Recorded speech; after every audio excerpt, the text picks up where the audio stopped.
Bismillahirrahmanirrahim. Bismillahirrahmanirrahim. Qul aghairallahi attakhidhu waliyan.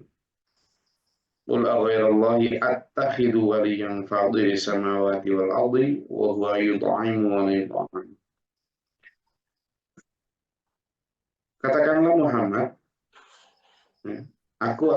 apakah aku akan menjadikan pelindung selain Allah? Ini yang sering saya sampaikan ya, bahwa posisi Rasul itu adalah posisi yang benar-benar hanya taat, tidak ada pilihan lain. Kenapa? Karena kalau mundur digiling oleh manusia, katanya memang tantangannya sangat berat. Kalau maju digiling Allah. Kalau maju digiling manusia, kalau mundur digiling Allah. Artinya kalau mundur dari misi karena tantangan manusia yang sangat berat, tantangan manusia yang tidak kunjung sedikit, lalu kemudian nyerah, nah itu, maka Allah yang akan memurkai. Tapi begitu maju, ya sudah, siap-siap berhadapan dengan Abu Jahal, berhadapan dengan Fir'aun, berhadapan dengan Korun, berhadapan dengan Namrud. Setiap nabi itu, Nabi Ibrahim dengan Namrud, Nabi Musa dengan Fir'aun dan Korun, Nabi Muhammad SAW dengan siapa? Orang Quraisy, kaum Quraisy, Abu Jahal dan konco-konconya. Nah, tapi, itu kan, masuk aku hanya karena kamu dustakan, karena kamu nggak percaya, karena kamu nggak ikut sama aku, terus aku harus menjadikan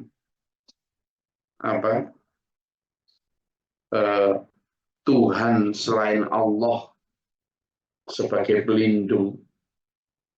Nah, ada yang bisa menandingi Allah ketika Allah adalah pencipta langit dan bumi. Fadhilis samawati wal ada itu. Kalimatnya begitu.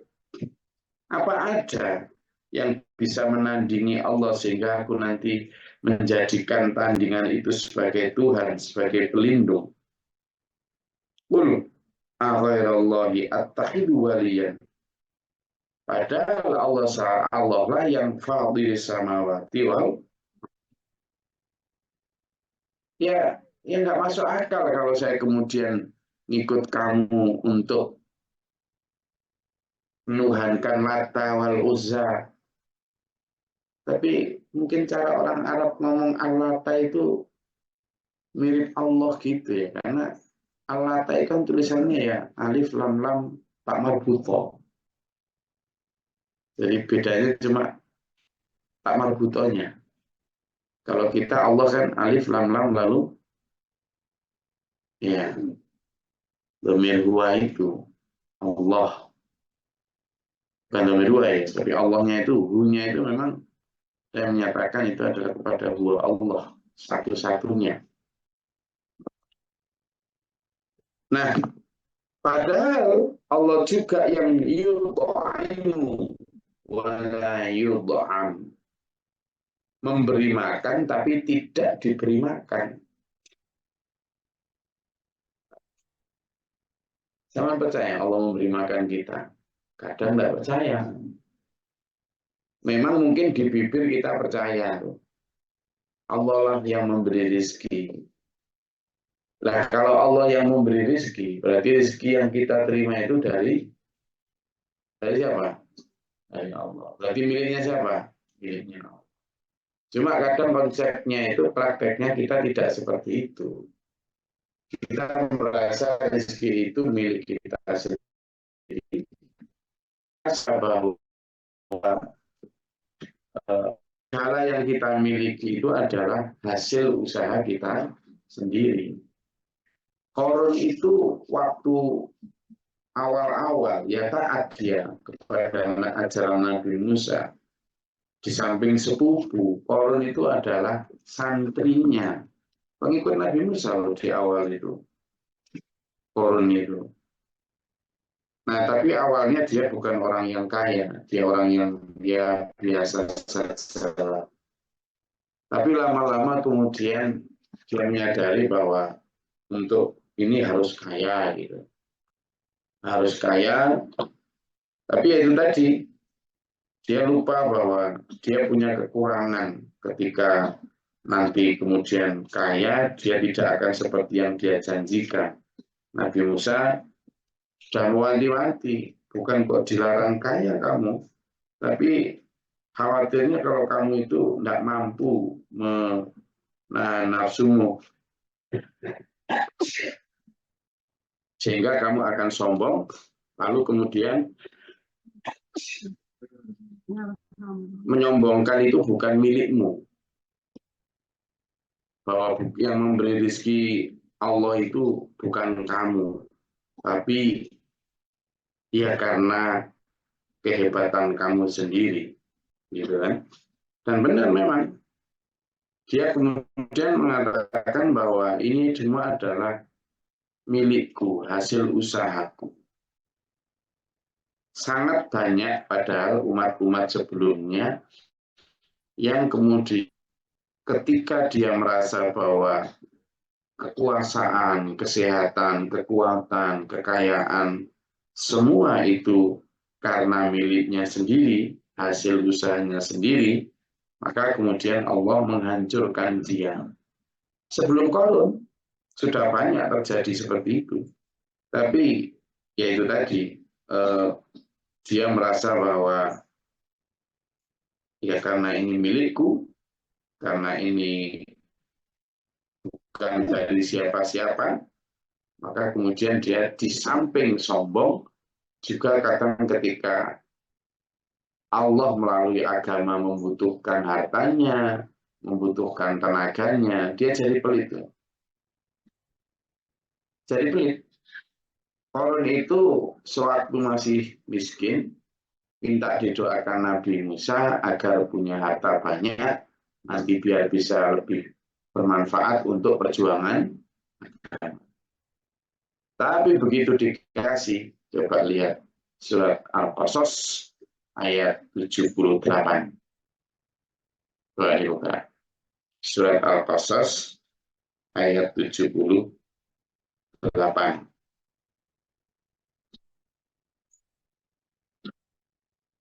Oh, ini untuk memperjelas tentang sebenarnya Allah lah yang memberi makan dan Allah tidak diberi makan. Silakan. Sudah ketemu ayat 78 surat Al-Qasas. Nggih, sampun Gus. Silakan. A'udzubillahi minasyaitonirrajim. Bismillahirrahmanirrahim. Dia Korun berkata, sesungguhnya aku diberi harta ini semata-mata karena ilmu yang ada padaku. Tidakkah dia tahu bahwa Allah telah membinasakan umat-umat sebelumnya yang lebih kuat daripadanya dan lebih banyak mengumpulkan harta.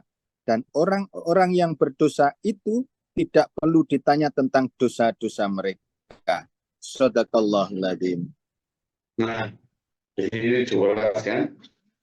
Jelas banget bahwa Korun ketika kemudian kaya di ayat sebelumnya itu, kalau itu kan di ayat-ayat sebelumnya menyatakan betapa Korun luar biasa kaya. Nah, ketika kemudian diperintah Allah untuk zakat, diperintah Allah untuk sedekah, nggak tahu ya, aturan zakat di masa Nabi Musa itu seperti apa, wallahu a'lam.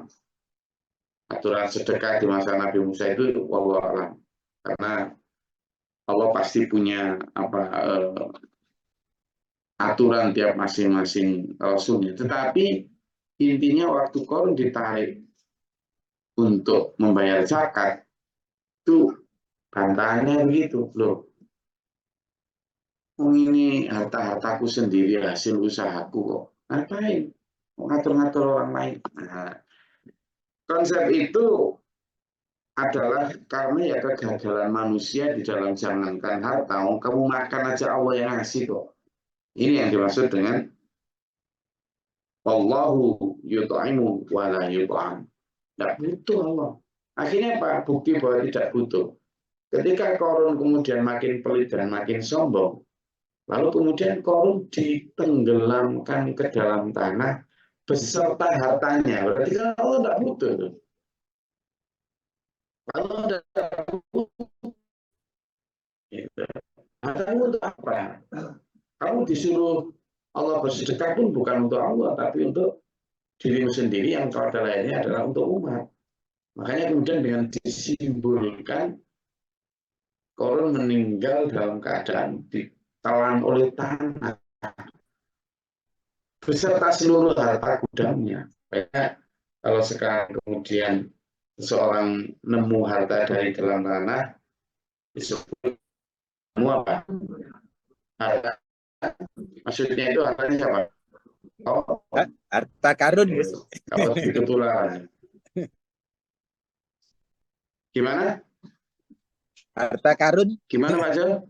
Harta karun. Nah iya harta karun. Banyak kan. Makanya nyebutnya kan harta karun. Itu kan hartanya Korun. Maksudnya gitu. Gitu. Ya karena itu tadi. Menunjukkan bahwa Allah tidak butuh. Allah itu butuh itu misalnya di ayat-ayat sebelumnya. In tansurkum yang surkumullahu wa sabbit aqdamakum. Jika kalian menolong agama, kalimatnya begitu ya. Jika kalian menolong agama Allah, maka Allah akan menolongmu, akan meneguhkan keimanan. Loh, Allah butuh apa sama kita kok minta tolong itu?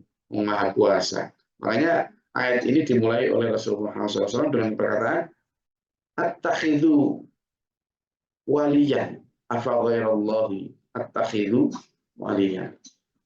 Apakah aku akan menjadikan selain Allah penolong? Padahal Allah lah yang fadhilis samawati wal ardh, yang menciptakan langit dan bumi. Wa huwa yut'im wa la yut'am, dan dia tidak diberi makan tapi dialah pemberi makan. Maka ini simbol dari rezeki ya.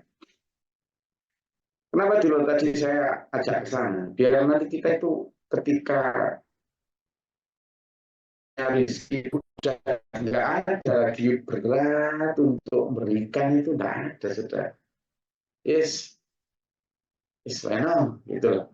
Seringan itu karena apa? Karena sampai dan saya merasa bahwa ini bukan milik kita, ini milik siapa? Tapi dalam praktek beneran, nggak hanya cuma ngomongnya milik Allah, gitu ya. Qul inni umirtu an akuna awwala man aslama wa la takunanna minal musyrikin. Loh, inilah aslam. Aslama itu Islam.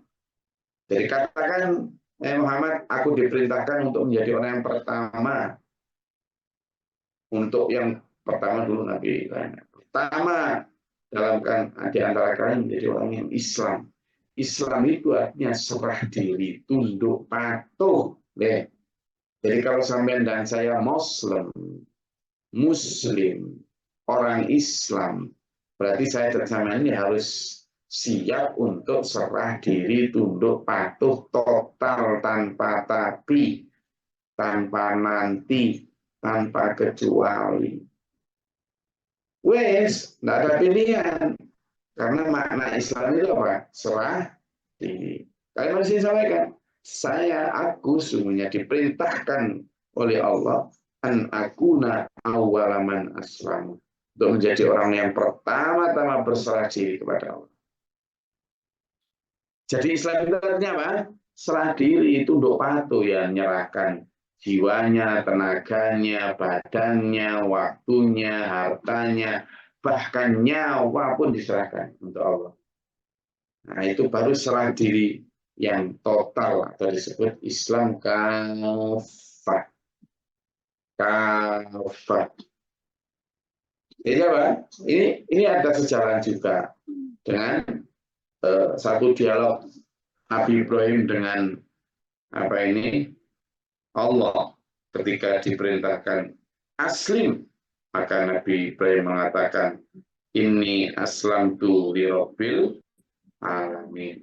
Sungguhnya aku berserah diri kepada Tuhan semesta alam. Jadi kalimatnya itu jelas. Aku berserah diri. Tapi kalau manusia nanti kemudian diperintah Islam, sudah merasa Islam, tapi ajaran agama masih ini diikuti, itu enggak, ya enggak Islam lah. Islam itu kan serah diri. Coba dibuka di surat Al-Baqarah ayat 131. Saya gantian. Tadi sudah Tabanan, sekarang mana? Jawa, Lombok, atau mana? Atau Kalimantan, silakan. 131 Kembali ya.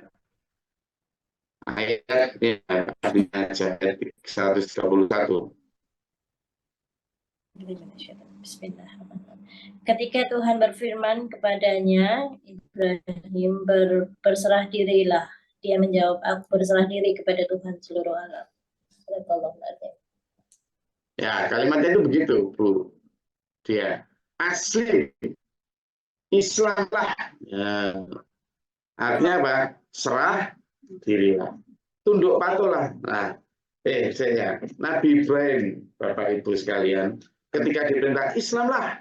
Oh, kemudian jawabnya aslam tu lirobil, aku berserah diri. Tapi coba lihat prakteknya Nabi Ibrahim. Coba lihat nih. Jadi itu bisa dijadikan patron. Prakteknya Nabi Ibrahim ketika taat gimana, Pak? Pertama, apa? Dibakar. Dibakar loh. Tetap serah diri, tunduk patuh sama Allah.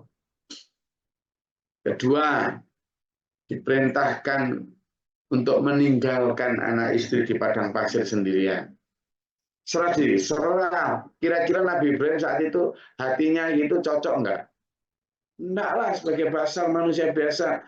Lalu diperintah untuk meninggalkan anak istri yang masih bayi merah di padang pasir sendirian, tanpa teman, tanpa perbekalan, tanpa apapun. Siapa suami yang tega? Apalagi anak yang sedang digendong itu, anak yang ditunggu sekian puluh atau ratus tahun. Agar punya keturunan, dikasih keturunan, tapi itu lagi. Nah itu bukti dari Islam itu. Jadi orang yang serah diri sampai segitunya, sudah baru umur sekitar lagi lucu-lucu ganteng-gantengnya, diperintah untuk menyembelih. Kan gitu. Tapi apa? Aslim. Maka jawabannya aslam tuh lirabbil alamin. Aku berserah diri kepada Tuhan semesta alam. Itu kalimat, hanya di sini disebutkan gitu. Wala takunanna minal musyrikin, dan janganlah kamu menjadi orang musyrik. Qul inni akhafu in asaitu rabbi adzab yaumin adzim. Nah, ini yang tadi saya sebut, kalau maju digulung manusia, kalau mundur digulung Allah. Nah, ini disampaikan, kalau aku sampai mundur asaitu dan mendurhakai Allah, maka takut aku dengan azab Allah di hari kiamat nanti. Mayyusraf anhu yawma idzin faqad rahimahu. Kenapa? Karena kalau di akhirat itu, siapa yang dijauhkan dari siksa, itu orang yang sangat beruntung. Karena akan sangat sedikit. Maka kata Allah, wa dzalikal fawzul azim, itu kemenangan yang agung, keberuntungan yang besar. Jadi keberuntungan yang besar itu bukan hanya karena tiba-tiba dapat uang banyak, tapi keberuntungan yang besar di sana ketika kita oleh Allah dijauhkan dari segala macam bahaya, bencana, dan dosa. Wa iyam saskallahu bidurrin fala kashifa lahu illa huwa. Dan apabila Allah sudah mengendaki seseorang atau satu negeri bencana, maka sudah tidak dapat dibendung atau dihilangkan lagi. Tidak bisa. Terjadi atau terjadi. Ya kan?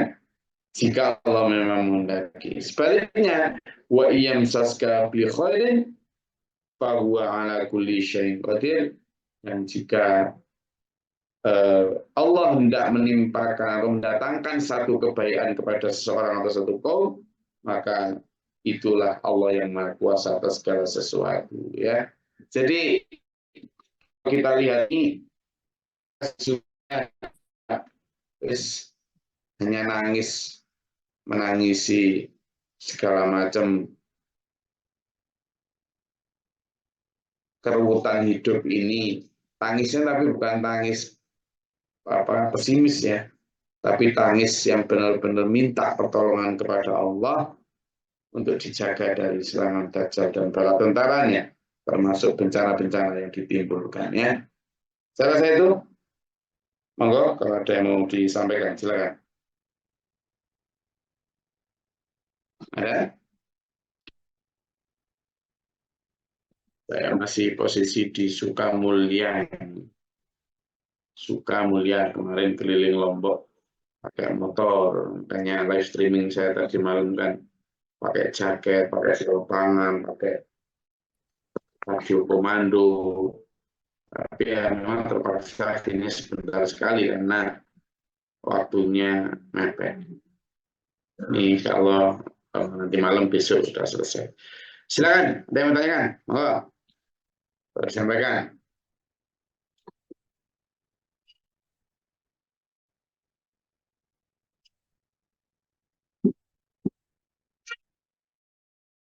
Dinyalain mikrofonnya. Izin Gus. Silakan, Mas Rahman. Assalamualaikum warahmatullahi wabarakatuh. Sebelumnya terima kasih atas kesempatannya Gus. Kami izin tanya sih Gus, terkait dengan tadi kan kita membahas tentang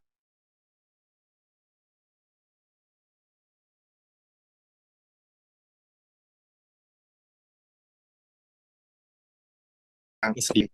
Sebenarnya orang-orang yang beriman itu kayak di Quran surat Al-Ankabut sama Al-Baqarah bilang kalau bahwasanya itu berarti kalimat pasti itu memang kalau yang mau masuk surga harus diuji kayak gitu ya Gus. Terima kasih. Ya harus Mas Oman. Kalau kalimatnya di situ, itu kan yang bicara itu kan pemilik surga. Pemilik surga berarti yang paling sah untuk mengatakan masuk surga itu harus begini atau begitu, itu yang paling sah yang mengatakan itu Allah, bukan saya dan para ulama, ya. Kan ulama itu kalau saya kan mengajak untuk surga itu begitu sulit. Nah, ada banyak para ustadz yang mengajak surga itu gampang, tidak usah dipikir, wis pasti masuk surga. Ada dua kutub ini.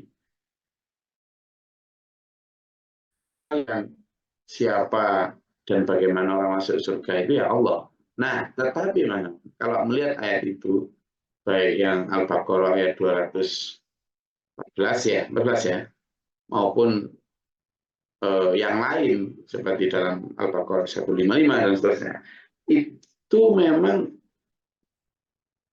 syarat yang ditentukan oleh Allah. Cuma mungkin bentuknya yang berbeda. Misalnya, di situ disebutkan a'udzubillahi minasyaitonir rajim. Am hasibtum an tadkhulul jannah wa lamma ya'tikum mathalul ladzina khalau min qablikum. Ada banyak itu. Apakah kamu mengira hanya dengan begitu-begitu saja ibadahmu, sakarepmu kayak gitu itu, lalu kamu akan bisa masuk surga? Enggak. Kamu hanya bisa masuk surga kecuali akan datang kepadamu keadaan seperti keadaan orang terdahulu. Yang ditimpa kemelaratan, kemiskinan, caci maki, macam-macam. Tapi mereka sabar. Makanya kan wabasyiril mu'minin. Kenapa? Karena saking besarnya tekanan itu, hatta yaqula rasul walladzina amanu ma'ahu mata nasrullah.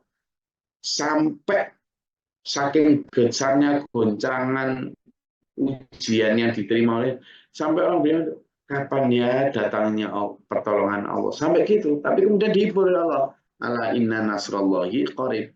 Nah, mungkin kalau dalam ayat itu sebutkan peperangan, bencana, ya mungkin sekarang peperangan, kalaupun tidak ada peperangan fisik, Ya peperangan dalam hati sampean yang benar-benar membuat sampean. Nah, kemudian juga gitu tentang kelaparan. Ojo, ya sama melatih diri agar lapar, gitu kan. Kalau dulu kan memang kelaparan itu karena tidak adanya bahan yang dimakan. Nah, sama sekarang dan saya kan banyak bahan makanan. Maka yuk melapar-laparkan diri gitu, biar kemudian lebih dekat dengan kriteria itu. Jadi banyak di situ termasuk kehilangan teman dan sebagainya. Kalau kehilangan teman sampean karena sampean yang keliru ya bukan itu yang dimaksud. Wanaksi minal amwal itu yang dimaksud kalau di lamaran bulan minal amwal itu yang dimaksud adalah kehilangan teman karena kita mempertahankan kebenaran. Kalau kehilangan orang-orang terdekat itu harus benar-benar menjadi role model kita, bukan kok kemudian sama tak suruh berluar sakit-sakit, enggak gitu. Tapi memang secara syarat Allah itu menyaratkan hal yang sangat tinggi sekali untuk bisa masuk. Cuma ya itu tadi, tidak harus kemudian ikut perang kalau tidak mampu, bisa apa gitu kan. Contoh saja pakai tangan gini. Kita ini pakai pedang nggak bisa. Berarti ya pakai apa kita? Ya pakai jihadatun nafas ini. Gitu. Maka Mas Rahman nanti ketika sekarang kuliahnya adalah di farmasi atau keperawatan atau di bidang kesehatan, maka jihadnya nanti adalah ketika sampean lulus, maka di samping itu sebagai profesi untuk mencari nafkah, yang paling utama adalah untuk mendapatkan kunci surga. Dengan cara apa? Yang mendharma baktikan keilmuannya, tenaganya, hartanya, waktunya. Itu di samping untuk mencari nafkah juga untuk perjuangan agama. Nah itu perangnya di situ. Dari gonjangan juga gitu, Azulzil. Sampean yang hidup di perkampungan atau di pedesaan, nanti pasti akan ada perlombaan bukan perlombaannya Agustusan ini ya, perlombaan antar tetangga itu loh. Tetangganya sudah beli mobil merek traktor, wah siapa yang tortor itu kan, atau yang itu kan. Sampean belum, itu kan goncangan wazulzil di situ disebut. Ya, kalau goncangan itu tidak harus kemudian goncangan gempa tanah, enggak, ya, goncangan dalam diri. Nah, takut ujiannya takut apa? Tak ketinggalan dalam perlombaan kekayaan, takut. Nah, maka rasa takut itu kan. Jadi maknanya tetap sama, Mas, konteksnya. Lagi? Izin, Gus. Tadi Ya, konsep untuk berserah diri itu kok ketika kelaparan, ketika perang kayak gitu ya, sepertinya yang susah-susah. Bagaimana konsep berserah diri jika kita dengan diberi kebahagiaan, diberi harta, yang senang-senang gitu loh, Gus. Apakah konsepnya itu gimana terusan untuk berserah diri? Yang susah-susah aja biasanya yang aduh silahkan sama Allah lah kayak gitu-gitu kan. Nggih, matur nuwun, Gus. Jadi konsep serah diri bagi orang yang kaya itu gimana gitu? Nggih. Ya tetap ya, karena makanya kan jarang orang yang bisa kaya itu bukan jarang orang yang bisa punya harta, tapi jarang orang yang bisa berada di posisi ketika dia kaya. Maksudnya begitu. Kalau orang yang bisa kaya itu banyak, tapi orang yang bisa menjadi bisa berposisi orang kaya itu loh yang sedikit. Maksudnya gimana tuh, Gus? Kaya tapi berserah diri gimana prakteknya gitu. Ya orang kaya yang kayak Utsman bin Affan, orang kaya yang kayak Abu Bakar Siddiq, orang kaya yang kayak Abdurrahman bin Auf, yang saking kepinginnya miskin sampai dia sedekahkan hartanya terus yang balik terus dagangan dikit lah, oh kita pergi nanti saya ini lagi laku lagi kaya lagi, memang balungan sugi gitu loh. Jadi kepasrahannya itu sudah tingkat pada aku tidak takut kehilangan apapun ini, aku hanya takutnya kehilangan Allah. Kalau sampai di posisi itu, wah tidak apa-apa zaman. Makanya Allah menyerahkan karunia-Nya berupa rezeki itu kepada orang-orang tertentu. Meskipun semua orang tetap diberi rezeki sama Allah sesuai porsi masing-masing. Nah yang saya masih ini porsi masing-masing ini. Maka gimana prakteknya? Yes, orang kaya yang zuhud hatinya. Dia tidak sama sekali pamer, tidak pernah flexing, tidak pernah hidup juga berdasarkan kebutuhan. Dia tidak akan menunjukkan dalam seperti bangunan-bangunan atau perhiasan yang tidak ada. Yes. Orang kaya tapi itu. Yang kedua, kaya itu kan sebenarnya makna aslinya kan sudah terpenuhi kebutuhan semuanya. Artinya kalau dia sudah terpenuhi semua, lalu masih pengen ini, pengen itu, berarti kan masih kere, gitu loh. Masih kere. Maka orang yang kaya betul, yang berserah diri pada Allah, itu adalah orang kaya yang sudah tidak pengen punya apa-apa. Dia minta Allah, itu yang mau. Itu termasuk orang kaya itu Nabi Ayub. Itu kaya raya, ternaknya itu ribuan.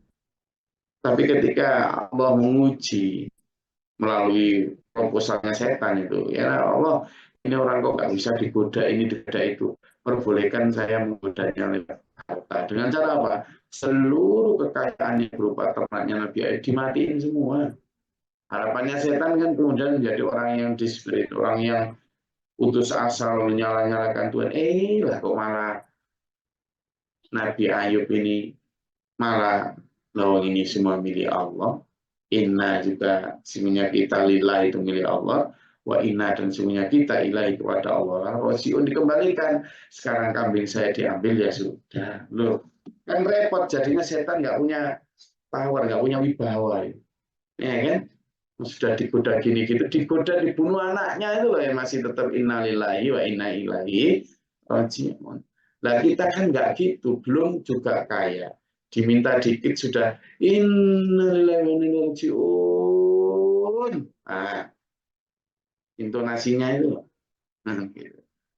Jadi bagaimana kita menata konsepsi itu bukan tidak boleh, tapi banyak kita yang tidak bisa, dan kalau mau ya ayo latihan bisa. Saya rasa itu kajian kita pada pagi hari ini. Semoga Allah memberkati kita dengan kesehatan jasmani ini. Kita berada dalam silaturahmi. Allahumma sholli wa sallim barik Allahumma qilil mu'minin. Allahumma qina fi man ata'in wa qina fi man ata'in. Amin.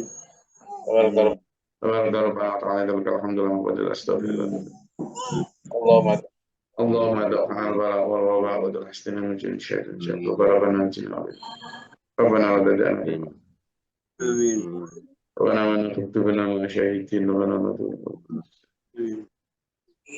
Rabbana dinadina asana wa hadad asana bina Rabbana Rabbana afriqlana sabra wa sabila wa na'abira zati asana salam. Assalamualaikum warahmatullahi wabarakatuh. Waalaikumsalam warahmatullahi wabarakatuh. Allahumma rahamna bil Qur'an.